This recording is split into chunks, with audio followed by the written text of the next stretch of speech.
And we're live. Okay. So hello everyone. Thanks for joining us. Hi. Welcome to the third edition of our Bellfleur podcast video cast, if you want to call it that, live feed. Last week we talked about modalities, and two modalities that we wanted to talk about today are hot and cold. So one of the most common questions we get for people who come in is, should I put ice on my injury or should I put heat on my injury? And that's what we're going to talk about today. We're going to talk about what are some of the sources of heat we can put, sources of ice or cold that we can put. When should you not put heat or cold? What are some contraindications to that? When should you do both? Should you do ice and then heat right after? And then we're going to talk about when to use it. So what type of injury, when along the injury should you do ice or heat? So first thing we're going to talk about is what are some of the sources that we can get heat from? Does anyone want to chime in with good ideas for where you can get heat? Oh, it looks like we got someone coming in. What do we have there, Dave? Sore neck. Hey guys. So Dave was in a car accident yesterday, and he's putting heat on it right away. I wasn't actually in a car accident. No. I got some whiplash playing soccer, maybe. But yeah, so this is one of our forms of heat that we use here at the clinic. It's a hot pack. This is the Cadillac version of heat pads. Obviously, one source that you can use are magic bags, the ones that you put in the microwave. And we have one right here. So these are the magic bags. They come in different shapes and forms. There's also thermophores, which is the ones that you plug in. I feel they sort of absorb some of the moisture that's within the air. So you feel a little bit of moist heat with that. But if you really want a nice source of moist heat, this is the way to go. You can't necessarily do this at home. I wouldn't recommend it. But here we have what's called a hydroculator, and we keep these clay packs in it. So the hydroculator is warm water. We take these out, we put it in, and it's a form of moist heat there. So this is one of the types of heat sources that we can use at the clinic. I recommend it often if I ask my client, do you feel better after taking a warm shower? And if they say yes, then yeah, we definitely want to try and use some heat or keep using that shower. Good place to do your exercises too if you're warmed up. We've got different sources of heat as well. Does anybody want to talk about any other sources? I know the girls are the admins here. I'm going to sort of put them on the spot, but they set up a lot of our clients with one source of heat before they come in. One of it is the hot packs. But what's the other one? TLC? No, not the wax. the wax. So I'll get Lindsay to I get Lindsay to talk about the wax. What do you know about the wax? Oh, it's warm. Okay, so what is it? What is the wax? What do we do? Mostly for the hands. Paraffin. Okay. Yeah, For just hands. like the spa. Yeah. Yeah. Dip your hand in it about 5 times, and then we put a plastic bag over it and an oven mitt. Yeah. So it keeps the heat So it keeps in. the heat in. Yeah. So we use this a lot with clients. I've used it with clients after a fracture or a sprain if there is stiffness, but also somebody that has arthritis that's not in a inflammatory state at the time where their joints are all what's the word I'm looking for, like bulging.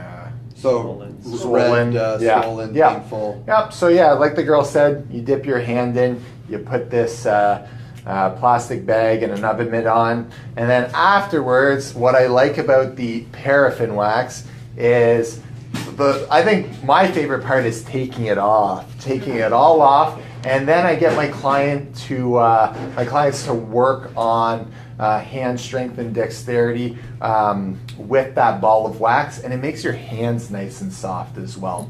So that's a couple sources of heat. Let's talk about some Cold. Yeah, let's talk about the cold side. So where are some common places that we can find cold to put on? Oh, here we go. So some ice packs. So in the freezer. So these are some ice packs that we toss in the freezer. They get really cold. You can take those out. The nice thing with those ones is they're very flexible, though. So even though they're cold, they're not like the typical ice packs you put in a lunch or something that's really hard. So we can really mold it nice and cold, mold it around the area. Also with the, sorry, ladies, gentlemen. Also with the ice packs, if you don't necessarily have a gel pack like that, go in your local grocery store in the frozen food section, grab yourself a bag of peas. Peas work really well, either on an area on the body, and they're good to eat as well. So The nice thing with that too is, again, it does mold around Mold. an area, Yeah. so again, not hard. You don't want to put a frozen pizza on; it just won't work. Yeah. it would be good though, actually. And with the ice as well, you definitely don't want to put it directly in contact with the skin. You probably want to have some sort of barrier, either like a wet towel or a shirt or something like that. Oh, here you come on in. Does it have to be wet? It doesn't necessarily have to be wet either. Do you feel the cold though if it's dry? To a certain extent, but not as much, I find. No. So it should be cold, because then it'll conduct the. Should be cold or should be wet? Should be wet. Sorry. Let me rephrase that. So this way it'll conduct the cold. That's what I was thinking. Yeah. It'll conduct the cold, but yet it still acts like that buffer. Mm-hmm. But if it's dry, the cold can't necessarily get through as quickly, or it'll take a long time, because people will apply for 20, 30 minutes. And, oh, I didn't feel all that cold. Well, you have to get it wet. I don't know if that was a trick question or not. Yeah. Maybe, but I usually wet my towel for sure. Other forms of ice, like I've used this before, is using a styrofoam cup. Freeze it, and then you remove some of that styrofoam. And depending on the area, what you can do is you can do a little bit of rubbing. Again, you don't want to stay in one specific area for too long. You want to keep it moving, but you can apply a little bit of pressure with it as well. Also with the ice, I had something else before Lindsay started reacting. You can throw the magic bag in the freezer too. Yes, So that's yep. an option. Yeah. What else was I going to say with the ice? You can use it for the foot. You take a frozen that's what I water wanted to say. bottle, Yes. and you roll it under Yeah. your foot. So for good. plantar fasciitis or something of that sort. Yeah. Yeah. One big fad, I guess, something that's going on right now is ice baths. So a lot of athletes after sports, they get into a big tub of ice. Or so the cryo chamber. yeah. So what are your guys' thoughts on sort of ice baths and that sort of thing? Well, it really depends, like, the purpose of it, right? Like, a lot of people think that ice is good for inflammation, and actually they've debunked that, saying that it doesn't really help with inflammation. It only makes inflammation stall that much longer. So if they're using it because of inflammation, then they're not going to get the result that they want. If they're using it because of pain, then of course they're going to just numb their whole body. Mm-hmm. If they want to do that, then it's fine. I don't want to do that. Yeah, you know, I find like an ice bath, like even going to a place like the Nordic Spa, I try and avoid like the cold bath because I just tense up in general. Well, that's the normal reaction. We Yeah. stiffen up. So that, I think, leads into what we want to talk about next, is when do we use either heat or cold? And I think we pretty much really summed it up. Cold tends to tighten us. Good for pain. Yeah. But heat really, what do you feel like when you have heat on you? Relaxation. Right. Yeah. Nice. So heat would be good for any sort of muscular type pain for sure, because it helps to relax that muscle. But now, like the old adage of RICE, right, for any injury, so rest, ice, compression, elevation, they're actually using the acronym METH instead, which is movement, elevation, traction, and heat. So they're actually encouraging heat use when we have a new injury. And why do you think that is? Not without putting anybody on the spot. To help get the blood flowing. Blood flow. You don't want things to stagnate. That's just going to increase the swelling. Because what happens when we're injured is, there's an inflammatory process. And inflammation is normal, right? It's going to happen. It's cleaning out the area, bringing in fresh blood. If we have more fresh blood, healing is better, and then it helps to get the inflammation sort of out eventually, right? So groceries in, garbage out. Yeah. What would you? What are your thoughts then on a contrast bath then? Contrast bath is good because it does create some sort of a passive pump. Pump, yeah, that's what I was gonna say. So with the heat, we get a big vasodilation, so big sort of opening, increased blood flow, and then with the ice, it's the complete opposite. So it's a constriction. So then you're creating an opening and then a closing, opening and a closing. So think of a contrast bath as going to a place like the Nordic Spa, where you're going from hot, either a sauna, a steam room, to a cold bath, back to a hot bath. So that's what we're doing. We're sort of, their concept is, flushing out the system, flushing out the toxins, and it's the same thing with the contrast bath. So contrast bath, normally what you see like 2 tubs, cold water and then warm water, and you're going back and forth. There's a specific protocol for that, but that's what it is in a nutshell. And that goes, I think it goes in the same line of thinking of the new aspect of meth is having movement, because movement, you are actually you're activating those muscles to create that pump. Yeah, that actual pump. So you're adding to that element. Perfect. So I think what might help people is an example. So if you're running outside and you sprain your ankle and it's painful and you go home, what should you do? What are you trying to resolve? Are you trying to resolve the pain, or are you trying to resolve, swelling? If you're going to do swelling, try moving it as pain-free as possible. If you want to resolve the pain, ice. Ice, yeah. Ice or heat if it feels good. Yeah. That's often It what comes down to the preference. Oftentimes with my clients, I find out from them there's certain cases where I recommend heat more or ice more, but at the same time, what feels best for you?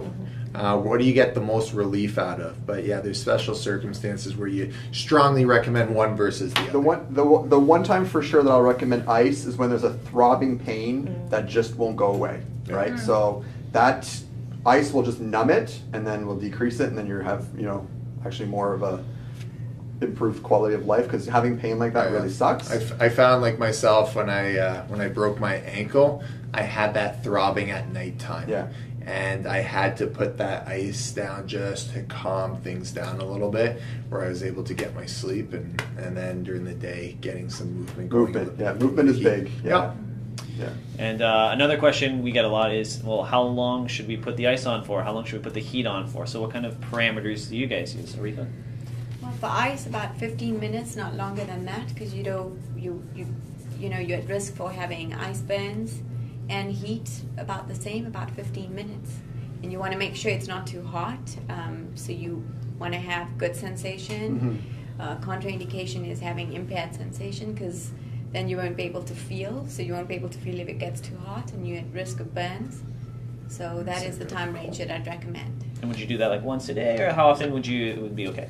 Well, it depends. I mean, I would recommend to a lot of my patients, if they have a lot of muscle spasm, so they could use it 3 times a day as well. So before bed, if they're struggling to sleep at night and the muscles are quite tight, so they could use it for about 15 minutes before sleeping, just to relax those muscles. In the morning, after having a cup of coffee or something, put it on before going on to work.